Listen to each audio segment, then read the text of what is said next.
Okay, so the fruit's cooled off enough. So I'm going to put the fruit into the carboy. I got a funnel, but the pieces are kind of big, so I'm going to influence them a little bit.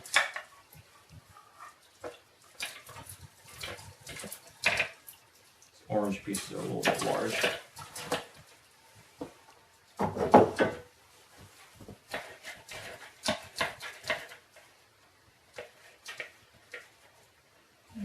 Why don't you just manually stick those in the mold?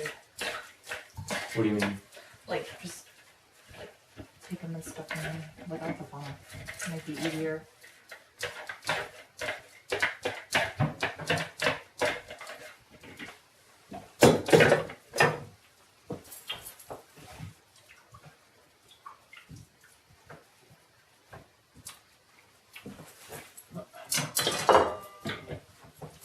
I also have a little bit of leftover yeast nutrients, so I'm going to put a little bit of that in. I won't be able to put in as much as they recommend because I only got a little bit, but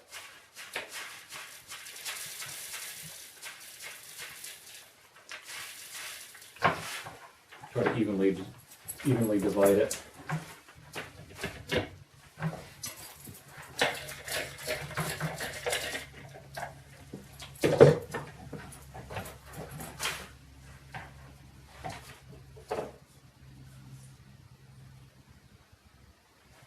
Okay, now I'm going to use this auto siphon to siphon the cider from the carboy up here to the carboy down here.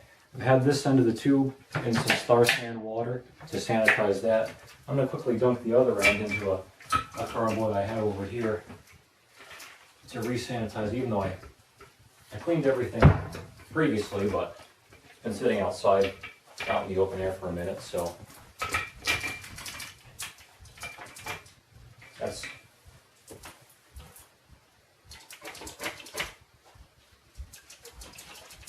okay. So I take the airlock off, set that aside. Now you want to make sure not to put the siphon all the way down into the bottom, into the sediment in the bottom, so you kind of have to hold it up a little bit.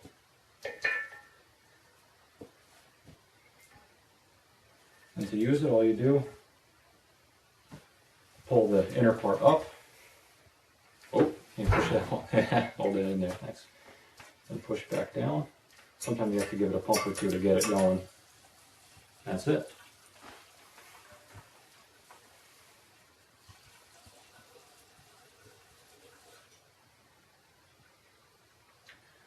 I'm going to hold the stream against the side of the container so it doesn't make too many bubbles on the bottom of the carboy, because that'll introduce oxygen in and that could spoil the cider.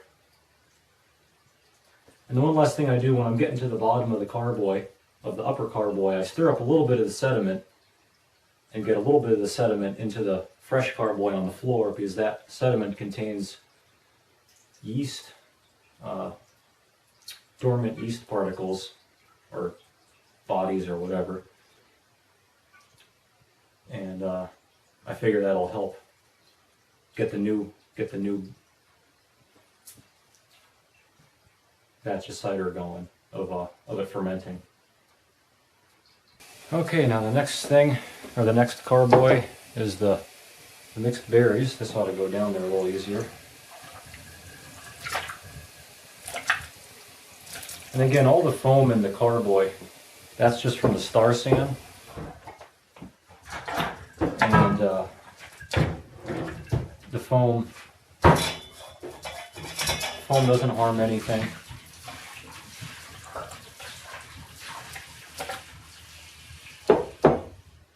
And it just ends up fermenting out. You don't want to wash that foam out with water, because then you defeat the purpose of sanitizing your carboy, because the water you're using from the tap isn't sanitized.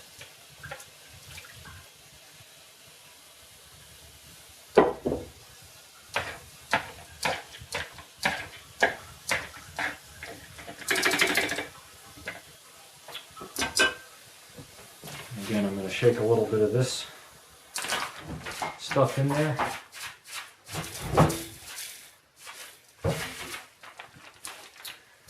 Make sure to take notes. I didn't take notes the first time, so I kind of had to refigure everything out. Or I am in the process of refiguring it all out.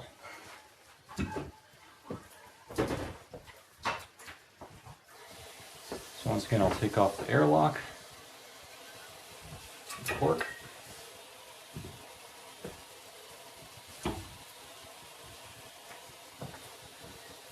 See, I got everything labeled, so I keep track of what carboy is what.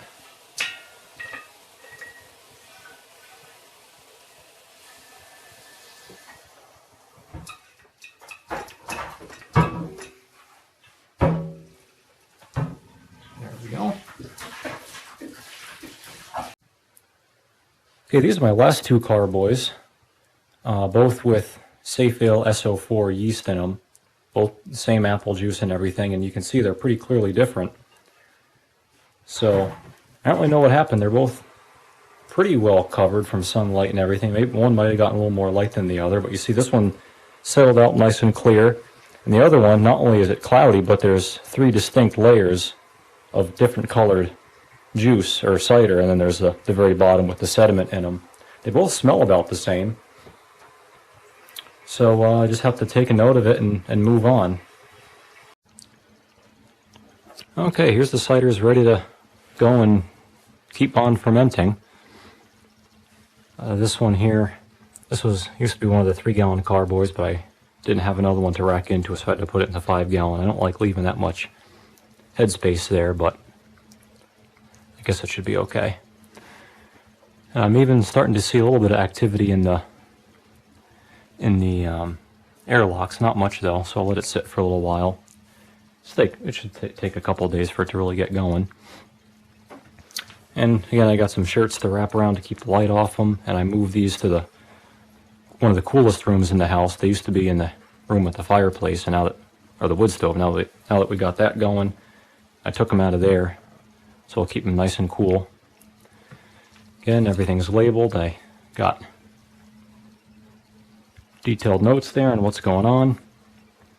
I tried to take a gravity reading of these, but they're just barely above 1. So I don't think the sugars from the raisins and everything is really mixed in yet. So I'll take another gravity reading in a day or two when everything's kind of mixed and see what happens. Because if there isn't enough sugar, it's not going to do anything, so I might need to add a little extra later on. We'll play it by ear, so that's it for now. Thanks for watching. Leave a comment and come back for more.